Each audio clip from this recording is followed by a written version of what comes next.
Bia kamal yen dial ji kal kos gos ni kun dial ente yenten time of recording me yo je ke je dong barun wang dong ba tiang ki chang der ki dong bo ya chang mo dien wala bene ke ye ke chang njul ke Sunday ko bana summary bana je beling the new quarter on to kon je chi kut kon bus ka kor pes ne dan yok te chi we ko chan ne lieng ak long ko kwi gem ke mendit men de kam kriso kana wan jeng ne ka cha kon be matin kon gat ke ci kon nen bo o kwarani Yesu Kristo le de long bo ko kwidan che bong ke ki Bible che gang ko korun tu wan ke che ben chop ko kon chane ji tu ke lesson mo ante to kon quarter menu to kon pe dan yok to new ko bo ko ban kwintin jen bo ko chala mark e mark bana ji de dia nyoke ken kor pes ne dan yok ti dong be ti chu Bible to ko kien de ban no re de bo but en theme right kon ko kwide jen book in Charlie Mark. Karamagore, a teacher Mangaje Long, Metaka Union College, Kalinka, Nebraska, a doctor me, and it didn't get 3 PhD, take a public health, take a religious PhD as well. Che buko Charlie Mark and it's a Quen Long, Kajan PhD, the chair Latin. So cha kame oda gor, kache non con Charlie, Dr. Thomas Shepard. Dr. Thomas Shepard jaramin bu kon wa ke jem bu ko me ki jaramin chi gor but ko ba kulu bin ko to dan ramin chi kon wa bo ko loy de ke ne team de manda ne David ka gambele kala kon jo da ling ni siang la kon bene dinye ke ken roi ni ti ke linye ke re lai dan ke le de ka kon so pal kon ke kwiye ko ko bo kon bo kon yu ka wedan ka bo ko shala market lesson in am chalare the beginning of the gospel ki took right was to go ki took was to go took dien ka bugun chala mark bukon nga di mark nga ka ngu took kon ke gospel to ngwana che ke ken took was to go ti to kon ke Matthew to kon ke Mark to kon ke Luke to kon ke John ngu ken boken churong ona okay so te kon ke different perspective ti chukot kungun ti je kon ke ka boko me ki ka bong ta ko kien so boko chala mark e buk mi check along te te ke point to go along the sangun ke kwide te de ko lo re jala te kon tenene so chi loide te the long ko jel yen kel ke ne ni chiang kelim ne yeno ta e kel ke ne mi chirane je ke na me chu ja ko ala dundu kora nywa ko bo yene mes du ki gwan tie ke du ki nyimor ki damor ki mor ki gur ko gor kon kante ke na me kon dial na me right dan kon dial ta wuken tu ko sta go ti bu ko ko dor dial me doran bo kon nueri to dan right ko kone ci ko dungun ko bu kon ko nywa ke riet ko sta go ti cha we ber long baden ni mandu ni nyon ching shoot kan nuer sabbath ministry ko bana to ko sta go ti tu ko sta go ti bana ke nywa ka bana ke lat ke chiu kum bukone tit ke widan bukone je kejen bookmark chiu ke kel bas well ngwan kena well dien ba kwen ka tong nwere ken tong ling ba da mandane David ba shu welcome ken was manu Telare now after John was put in prison Jesus came to Galilee preaching the gospel of the kingdom of God and saying the time is fulfilled the kingdom of God is at hand repent and believe in the gospel. Katong nuero gwaza me chelaro teme richa John yen chu Yeshu wuka Galilee lada tu kos to go chu away ye chu gwas chup kichi chiang ruja kos tiak. Riedero dweri kun kangasa tu kos to go. Chine welcome kan Sabbath school da mandane David chine shul ko mal yene yekos ci loida tes ko jeli kel gene ni chiang along all the time kwer be jupos yene team de gwaza ti yentani and welcome ci loida tes along ko kwer no post ke tan ci kon shul ye sister nyawan alek te ko ke laden cheru latin yene gondo aru ko baro inde ko ba ka nyak client ne me pon medid ko e choliye loja ko te loaj medid long ka tan ci kon bodere pen dang diok re bogon chale ga medid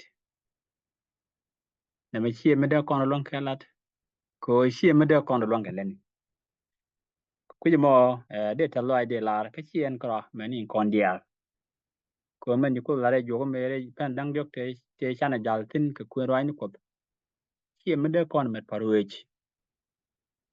ka kuje mo gwe je ba kon mo ko bom de wo kon wo nyam re bo ko pai kon me pai kam kon ne ka pe dang diok tin wo nyam dan ta en lo je ko la long ko che kon mo ke ngeng me pok en go re wa te kon tine te ko re wa me te ko re ge me mi di long ka gwan jen wa den chana je je no bana go kristo shi kon bi char ni jen wo balami tek tek pana je ngajin wo te ga mi di long teten ko la wo alek te ka ko che kon nyo tek e temare ko re mane ke lu jeni che tuk ka chalat chang charo tok ino bo good ka nok shi me chana den ka gun gi jene me nok point jen bitemo kuje mo chol ko kon ko bo kon gori ndo mo a kan no ngitim cha kon chul ko bo ko da ya ka a kan gwari ngitin jok do kan kan ban chene me cha ngi kon ko jen gwa se da do kel ko duptin den ya ka ka re din jok kan kan ban a jeg dan ka kwarni ye chu kan ngai dan ke je ko bo kon kwarni ye chu bana je ngach ka bana je jek ko ne men bo kon chu muy ko bom tiam kon tin dial bitu gwa to nyam dan ram kel kan en bo kon lo ka do ban de kon ye chu ngai ke je go ka dene chu chal kel ke je e jaram bo ko ra ku mo ko jen jok kan pe dang jok tine chana men bitu kana je ngach ko gudwa dungnu kan gud ne chop ki kan rikin jok kan kene ben chawo ya lo du nika tela do dien mi cha jek mi de kon rele ka mi cha riet ko en cha gor ke riet ko en tik ala ye chu kur sureida ram chala ma ke charo de je ke jen ka kan pe jok tene ko kuidan chu ko de no ko kuidan ko bu kon ko ni ye chu en de kon gang ka keri ki beto bu kon jek ka bana je ngaji gwa ka bu kon min gore le de bu kon ngaji gwa akan kon re long chane chiyo kana kon atiri gwi chane je kwen ko ngai kon e tuk ko ter kana me dong de kon ngwan de kon kalat you know kan kon gane lat me no kwen ka chiyo ga ban tit ki widan ko chiyo ban tit ki widan ba kon lok ka men ban al right ki kwide chiyo ga ban tit ki widan ba lat kon ne ki ba kwen kon ka do me ter men chalat kon won ka tung nuara e luk chiyo ko kel batin wel ngwan dien kana batin wel deje Mark. sorry mark Mark Sugar Kel Bedwell one can a bedwell di sorry. Mark Sugar Kel Bedwell one can a bedwell di chap queen conman, but Ben Yom Queen your conda. Men chala tin chala and chala tell me Chajon Yen.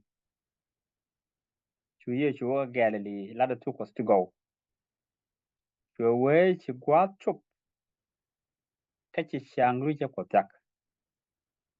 Later a dear kun, another took us to go. Pan.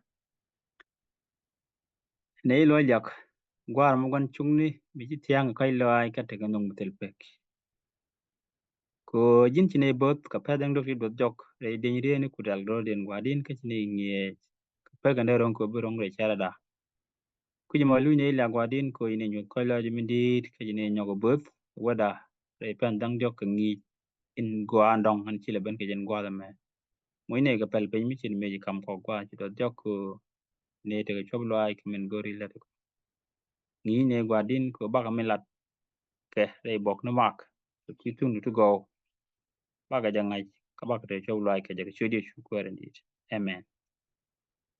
Amen. Amen. gwa shiloi contact ko kwaro ko nyok an wale a chang me de kon de ne tengwan de ne galat tin ko ken kon ege kel chulo kon e dian la lin kala ni won ke gore je bro palpin ko bi ne me bi lin chen gore be jan tin lo du no te gerie ti duk duk tu go de ko ra ke kwidien ko mu to ko dor la tur men de jo ke men de nyu edit le do la ja nyu ko kon bo kon tin rede mana ko lo lin kele kele e kon kono ben ke jen ngi kele ne me bo go me chale ma ke te ge chuk dang wel bakel ke chuk wel bakel karodien ken chuk wel bakel ti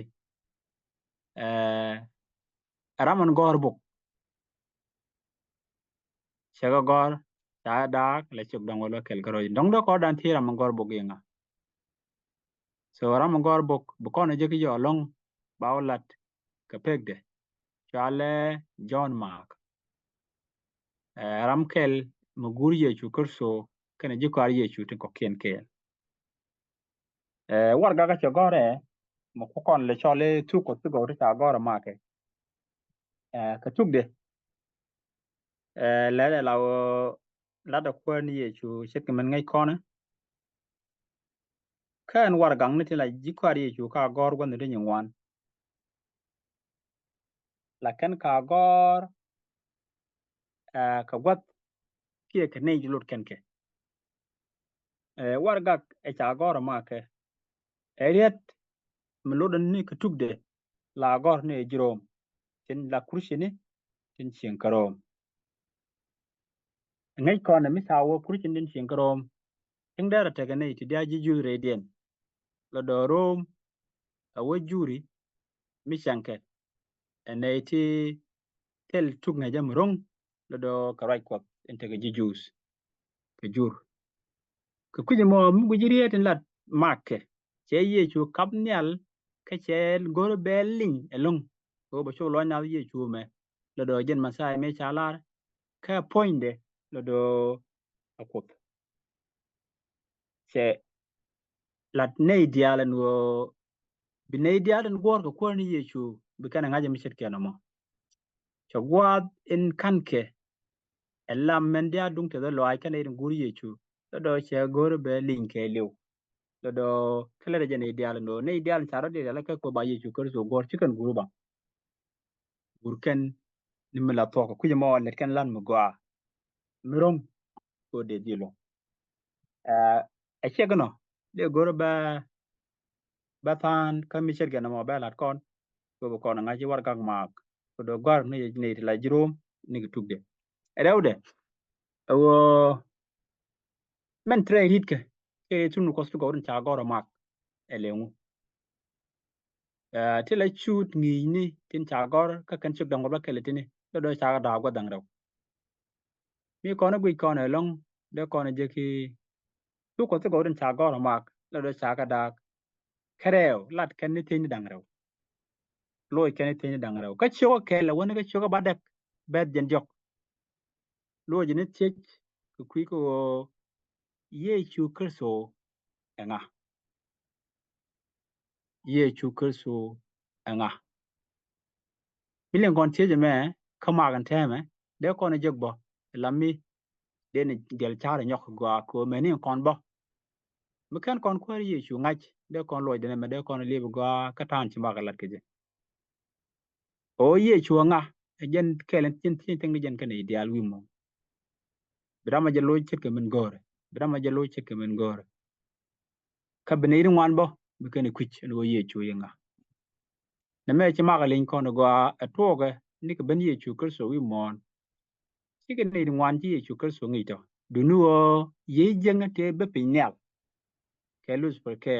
ke ne te nyam te la do ye chu me gat ko ke jen masai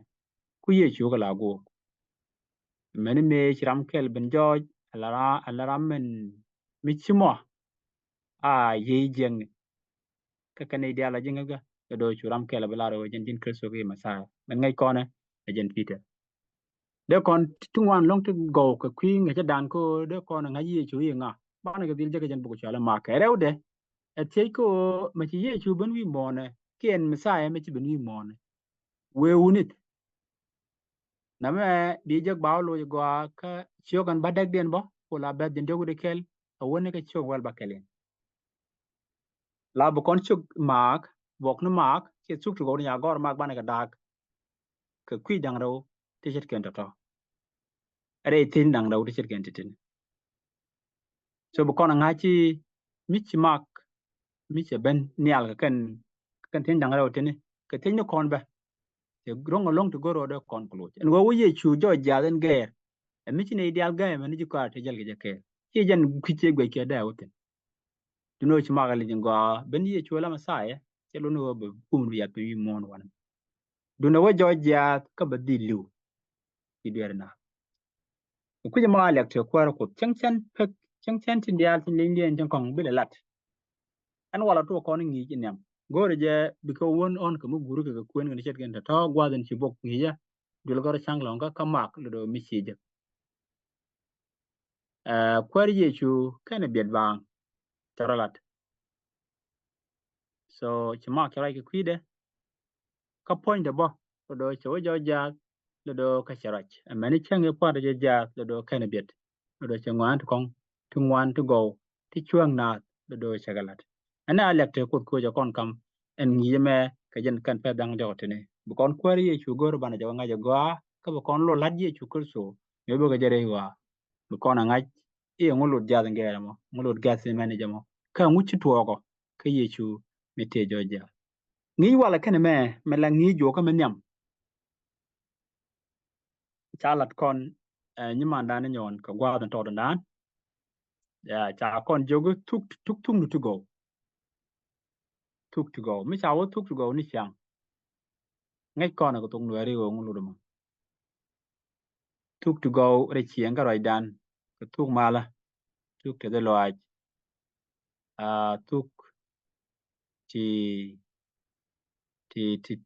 nong na chiang mo gwa agwach ko tuk ring ni tuk chen ni tuk ring ni tuk kori ke tuk baj bay ni tuk jon ni ke tuk dik en duor dong gwajo ti ko na chol mi che ben la tung mi jek do tung mi tre de galia tung de rek mi dit you know tuk to go tene lenken tu kontin go til ngai konke tuk rianga ke tuk mala ka tuk tege til karo ka tuk to go tuk ko che loaj tuk pu do banko ku karo den le tok iddi kata lat damandan kiran kwar ye chu no mal keje ya cher min chana kwen ke chugun te de wich ti kon ngaje no ne ta to me cha jon yen wa chu ye chu wa gale le ngi tu kwara ko to go chugo me romo widu ke lew re ngi jo ne me ko ku let ye tuk tu go to karo den ka kor ye ne jan cher me kan ye chu kan ngi no wen ni me ngur jon ke ngi je to ngai kon ne tuk ngi je ye chu to ko ro de me cha bo ni jon kor me ji jon bo chu chu re dwar ke ni jen ngwan we re yo na kel gwan ter ta je bu dor ye ke chwa chu gon ke jen gwa ber mo luinde jok re te ka de ke ni jen ngwan do chu jo je bala de be to gwan mi chet ge no mo do cha jon cha chu kap cha chu ye ken jon lungut ke me le de yu lat chu chu ka ko ni ye chu me lat ye chu e jen chol ko no tuk go me lat ko ni ye chu e jen chol ko no tuk go tan cha ga linge ja gwa me ka kan bem lang ra utini a mak cha we jen ngi je tu kwara ko ti go me chu lat jen chi gwa ti chu chi chang ru je ko ti che tak er rodun ka dwer kun ngal tuk go ka ku je mo chet ga men ngai ko ne o chi mak cha ra je me che gor tara ma dong me de kon la lo de chang che ko ro nga gor mo ngai ko ne gor mak ka ngai kon lot en gor je ga je chi me nya ko no won ga ya bogo me dong de tie ka ni ngwan ko kien te tie ga pol ka tie ga ke luk ka tie ga bo ke peter ya ka ne ri ga ta to bo chi ga jal kel le do ke mak tu ko tu go cha gor emezu ka chi luk gor ya cha rai ko ta lat ka du tu gol ke war ga ne e ja ye chu kong chet ke peter ke ne po ka ku je mo da mandan ni mak e to do me ram kel ga ji ko ye chu tin jak ka gwa e la tu ko su go lo do kan men te ke je kan ke ga longo ni ngwan kan te ka kan di te le ni ga tin jalat but tuka me tuka ba kek to ko ro de men cha gor kala jang ya men cha gor kala jang ni ke kwi ma cha la no point bo en mak lung no che jo chi yen tie man mi cha li meri ko gwa e dan chang bala na jala story check bio kon lin ye gwa long ka chuk tu kong tin ngun ya gwa de cha Peter yen dai wa te me lat jak tu ko su go tin te le luok ti la yap ga pin ti cha yap pin ji kwa ri chu pa na chi ni dia ya ngai kon long da pal chi ni mi la de tin ko ni ngwa ro dial man yang tin tin te kon tin dong ma kan gwa lo kon mi de na pal tin mal je ka dong pi na tram kel ka ken dinga da chi na lep ni la jinga ko na bana pal tin ta ko na je ga la mu gwa lo mi chi na mo chu tuok dor man jon mak a chieng bi reng ka jen gwa do mo gwa la gwa parliamentary la ka ro ade jen gwa pa le ji jutin ka lo kan tu gi chu go na ke ja gi pi mo ka cha lo ga dong cha yet pi me cha gwa chu lep dore ina chu ma pal na tin me ni chenge me ni me cha to ga cha pi der cha yen jen gwa de wona pal na ka kwi Peter ko de Peter lun me ni me yi Peter do cha chu lun ja ka cham nyu ma ga na do chu ku ben ko na ban jek en gwa do mo ka jen jo ko me ban ra je long ka jen kwi Denmark chit ki min cha la re ko ban tu lu ke ten nyam kana je de karo ka tu lu ke mat me lu ni ko balat ko de belat ma ko ro e kwi de men ta bana ka den to kan dial ka ban ban tan cha to buk tan che buk to ke lat ke je do bu kon nyok ma gwi kon bana ti dial bana ka gwi mene ta te ke de me chi do jok do bana nyok ma gwi kon gwa ko ngu chi ro de ger ke tik dum gwa na la ko na me ke je do to ko ne men de kon ku lo wutin ke ngi dan en bi ben yam dan ken kon men la chengen chalat la chengen yam lo ken kon to ku je mon ta mu kon wo ke libok lo de kon to kamin cha gor ka chenga kele le ra ko mi chi tu de cha la le ra ko mi chi tu go re je bu kon gwi o anga le ra ko chi tu le de ku le chi jen ma ka ngu cha to lo en ma ngai kon su ko su go cha gor ni ti gul te cheng tu gul te tu ngwan bo te tol ken ke tu no ngada to de cha la ma ga do ram kel ken itin te ke ti de lat bo ko kwidien ti chicken ga tol ga tuk de ti chi ko bom ko kor rai ko la de ga kwiye chu kur su chelat lam mi chek la je ne kan me ka ba chup kan me ka pet ka we ka men dong ka pet e tan na do ga chiram man gor bo ga la re ye tu ko su go lo de long ka kon ne ti te ka 21st century ti ne ki ka ron ki ni ti janda ra gu de kelien gwa den ti dial to ken ka pet do china jenga ke ana ma to ga ka bna ka men dong ka pet ka kuje mo chana ja gor bu kon tagan kam kon lieng rai ni kod bo do bu kon dil ti de go ko chen bana lieng ka mak do ka ti bebe chen bu kon jen ka tuk den wale do gore ja de kon ro da le ka ko kon tam dan bu kon latin bu kon tungwan bu kon ga lieng ka gwa ma chek ka kuje mo mak kela ne ka beden kelien wo lad na tu ye chu kurso tu go tu ye chu kurso gad ko yan ta che to ga ya mi chet ke na mo ya re ngi dale jogo na me kele bu kon da go dang ro menyam bu kon long tun ko su go ramen gor tu ko su go bu kon ra ki kwide kanin dang ro tin yam kanin dang dok tin ba kor kon ra ki tuk sung tu go ya mutu ko na kanin dang ro tin yam che man to ko na ke sande en chi kon men chalat ko na nin anu tuk tung tu go ko na to ka mi cha gore le ra ko mi chi tu men bu du men yele let jang show where ben where dien te ga misalat content let jang show where but in where dien ya mo kon let jang show where ben where lat kon gwa den to kon mak tin keliang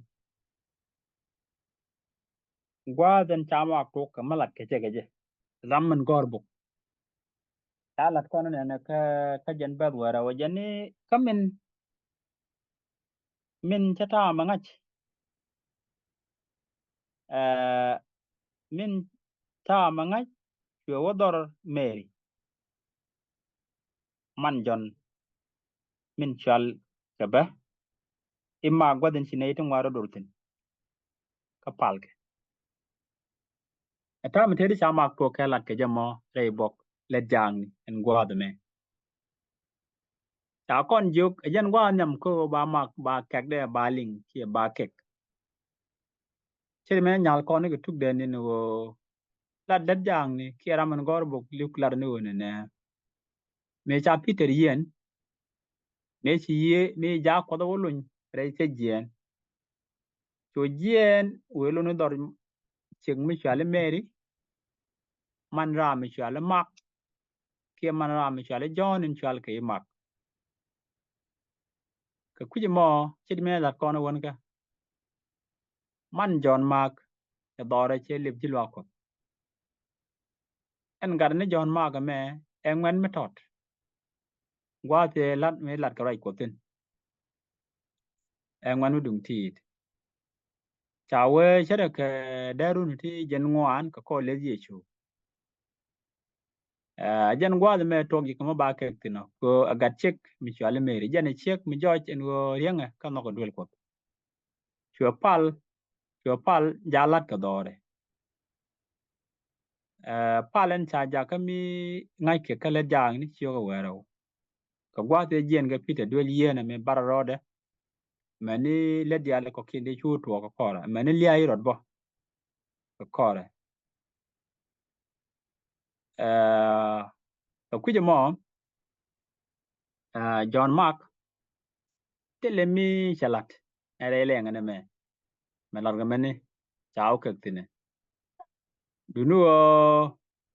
ajen la de ken yaman gwate me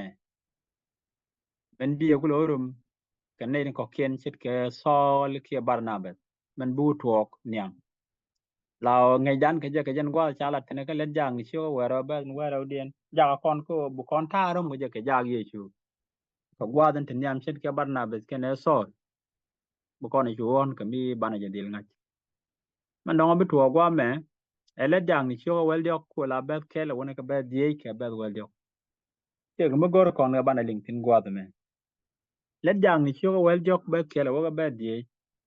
Chalala te madul kwa ken tiok te gu kene nge Barnabas kene Simeon in chale Niger ke Lucius ran sirin ke manean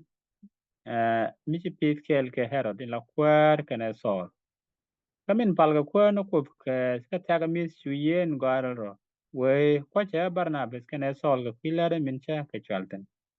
ka kor ka me chi ka tok ka tik kana pal chu ka tek ken kwen won ken ka chwa ka jakawa ka ben ngwan chawe ka no min chaga jag yeng gwar ro chu ko luong ka selucia ka nu ni chu ga ka kitim kariye ka me chi ga chup ka salamis chu rai ko lat gwan pa le ji jus ka de John kel ke keba ko bakalwak na me ejen kadaraude gwa de Lincoln kek John Martin mi jini biya kwen ka ben wel dog den chawe tema chu Paul kana bonde jen kariye ka papos chu ga ben ka perga Reirol Pampilia ka chu John ka ban pin pyo loy ka Jerusalem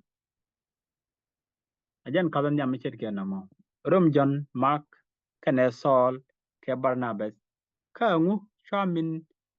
chenungo wa de rom John Mark kane Saul ke Barnabas sin ajan chala ne kala jang ni pyo kan wel jog dien bekel o ga ba die kane ba wel dog lada jen go sol kan Barnabas chigarai ko lat chige me shaga mek re palekin yi ngara ro bi garai ko bikana walat gwada me wa chere garon jen wanu de bakkel ko le di chu gwada me ngur John Mark lo do kana ni kana ne ben re lat me ne bedi duno jen wana mo wala ne jen la luak ba kana ben ko ba len bitu ko go tibi galat ka gwat lo do changwet chwa ben ka ben wel jog din en ngado kon rai kwi de men ta men gor bugo me anta lat kono go ilet sunu ko stu go mi chitu agwa mi bi John Mark bu kule tul tune chiri men yi kon ling ka ben wel jog din chala de che galon kwa kemen ti tuok du no me shi nang tunu ko go ra to ka sol kan barna bet kan John Mark kan dot che to we ke ke dung no me shi ga tet pin la wo ken gon te cha dol ko ya tin tin gala su ko stu go to do chala de che be be di che jeng ne ma shi len ji wai che nyan ka ngi tunu ko stu go min cha gor ka bogon cha gor the extra poster pech kur kwalkel jana kali bangon wate bej bayir si to ko gote jel kana ka jen cheng karun te kon lo na jel karyat enyo kan latunu ko to go lan mi bej lan mi tek mi cha ji ga nongolong ene to ngwan te ji ga ti bej la ga je ma ko gan mi jen re ang mi di ka garam reng ya tangwa ni ke tyak longon wo da tel mi chuje ngai kon ente ramata ni jare ka kon mi cheng re kan nei di cheng re cheng nuwen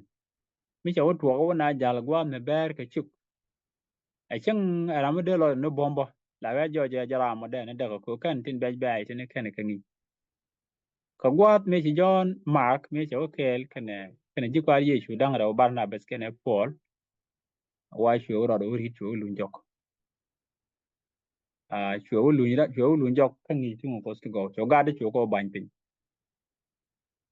chu ga de chu ko ban pin na me jenen chwal ke ichi John Mark do chi tu cheng na men tele mi cha la de long re ta school ko kwi de ki ka le jang no ko kwi de jo je jen e ngan dung tit ka jo je bon go agat mi jien tek so ka ngwan de alin tuok re jal pol kene Barnabas kala den su ko tu go do che jo chi ke bai ke je che jo chi ke bai ke je ale tun ko tu go mi chi jal to kene ji kwari ye chu ke mi ko ro kon gun yam kala jang cho wora ba den dar wi die de kon ret kel go me de kon ko Shuk wera be den dar wi di ran chala tin chalar ne ka chu Barnabas kene sol lo jok ka Jerusalem me chila den to ka chu ke John en chala mak nang ke lat ga no kon ne chi tuo ya chet ga ne ko kien lo do ne me ngai ko ne ran mak ka bok de men cha gor ban gwa me wajen ken ro lat gwa la su go tin che wala ti chi ji ko ye chu tin chet ke sol kan Barnabas chi ken jal ke John Mark kel gwa la kan su go but re thola de me chanang ke ji ko ye chu kel go ba su go ba ko lat wa ken wa la su go tin lo do chu ro da rit chu lo Jerusalem na me dong mo kono je ka gwa da de ne be no yo ka ngi tin ko ken tin nyam re jo men be ben gwa tienge de Jerusalem tiang gwa le ji lo ko la kana pal tin dorman ya ka gwa de cha Peter cha yen ni mi ko nya ro da no ka kore le do chu Barnabas kene sol chu wo jo ka me che run to do che kana ko gwa de yan ge Peter chere ga ron jen ngwan dien kana me che lo to ka ron jen ngwan bakelin ko le ji chu kan kula ben ka Jerusalem ngode le do ci jag ye chu le do ci kan ngut jag dang raw tin ci rum ka John Mark lo kan ngola kan su ko su go lunden jok lo do wa chu kan ngado ka Jerusalem lunden jok ka Antioch kan god yali kan wo jalten chu kan luin ke Jerusalem ko bi ko much bi kan no jana kwa baba nyal tin wo chi ke John Mai kan nan karo din ke but chawo joji latun ko to go che wa me bej man go ra banya tim ko no wal nyok man cha gor ka chiyo wal dok beden wal dok de John Ma gen wet yo cha ro bal wo jok kwa de cha Barnabas kan Saul mek tin ye bi ra ko do lat ikan chu ban ki Jerusalem kan John Ma ko nan karo din ke John Ma ro rid re lat kan re jelli tin bej tin jel kana so chu lu jok na me lar je wo chi latun ko go lo kana wo ga ka John Ma ka kana wo ta ka je wo je ne ngan dum ti kana choj kana wo rut ro do rid na me ta je ne chwal je ngi tun ko go mi shitu angu tol ka John Ma che tol le man gwa dan tanyam chara de lo ngano de lo ke latun ko go gwa do ko no mi char kon ke ni chirgen ti ni kana je ti go bogon den kon en ta abong mo gorgen point ka kwiye chu kurso ko je la gor nei ka me che tul chara nyoko mi je ro de cha nyal kon mena kor kono bu kon raje lung ka kwi ni tunu ko go ke la tunu ko go mi che tul dong do ko dan te bo kon kro dan kam no kon ta malat kon tu ko go den reject kon ngi chiang mi chet ka me chi to ka jon ma ke la kon cha je gwa ji kon tul tin chu ko de lung ko pan ran nyu chi ta kon ngwan la kon dal ka de kon tu ko go de kon galat ade kon mi kon no ke nyam de kon ka jok fin ko che lo ta re be chi chu to yan ta te ga dan mi chit ke na mo ban gor kon long ye ga mun ga ra ko ba kon but ka men cha kon chal ten ko chen chi kon tu na wal gor je ba kon nyo ko chom ko ban ra nyo ko je ko gwa den dong en chi ko da kan mo mi kan ga kon ko la kon mo e bang tre de dong je na ma ban la de ni e chen ka raw re ju ka en wo kon ko nyam ten ram man chi tul e John Mark ka men tul ga je o cha ro rit ko Barnabas ka ne so gwa de nang tu ko ra ten alak te ko je kon lenga mangach ko ngude e chum ko kon ne dial lat su ko go mete me dal kono go je ko dan dire ko la ran mo ga bang treude me cheng je kon to la wale te ko ga bang nyok ko ba kon mo ka bang treude nyok ko de ko de kon nyom lat kon chet ka men te John ma an bu kwere ke la kon wad me gwan ba long chanang pala alak te ko alak te je ko la ko je ne yo lo te long ko la ne tol ka bine nyom mo bang treude ngay ne go John Mark chal de ile tung ko go mi chitu ka ngay ne jen tik da kon dia chine man jine chal tene long ke nyam ngui ne ni min beten ne ka jok te ne ko da ko bine ngie eleng John Mark me ko ba go nyam ke jal ke jike chiri min ne chol te baj baj ni kana ngwan dia ko kende nyam da ku bine ngai jele ko ke lo tes ko ne ngie wala chiri chu ko randi amen. Amen, amen. Elia for the wonder, and thank you so much, David, for your con talk lesson ago. Amen. Katin banalan kapide.